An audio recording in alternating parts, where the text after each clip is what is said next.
আজ শনিবার 17 মে সকালে রাজধানীর আগারগাঁওয়ে মাইক্রোক্রেডিট রেগুলেটরি অথরিটির নতুন ভবন উদ্বোধন করেন অন্তর্বর্তী সরকারের প্রধান উপদেষ্টা ডক্টর মোহাম্মদ ইউনূস। অন্তর্বর্তী সরকারের প্রধান উপদেষ্টা বলেন, মাইক্রোক্রেডিট নিয়ে আমরা এমন পর্যায়ে এসেছি, এটা নিয়ে নতুন করে চিন্তা করতে হবে।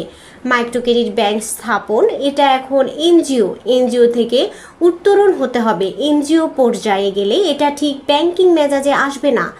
মেজাজ আসতে গেলে তাকে ব্যাংক হতে হবে। মাইক্রোক্রেডিট ব্যাংক নামে একটা আইন করতে হবে। এটা নতুন একটা ব্যাংক হতে হবে। এটা মাইক্রোক্রেডিট রেগুলেটরি অথরিটির করতে পারে। আমরা যখন মাইক্রোক্রেডিট ব্যাংকের জন্য লাইসেন্স দেব, তখন পরিষ্কার বলতে হবে যে এই কাজের জন্য আপনাকে ব্যাংকের লাইসেন্স দেওয়া হয়েছে। এই ব্যাংকগুলো যেগুলো হবে সেগুলো হবে সামাজিক বাণিজ্যের ব্যাংক, সামাজিক ব্যবসা ব্যাংক।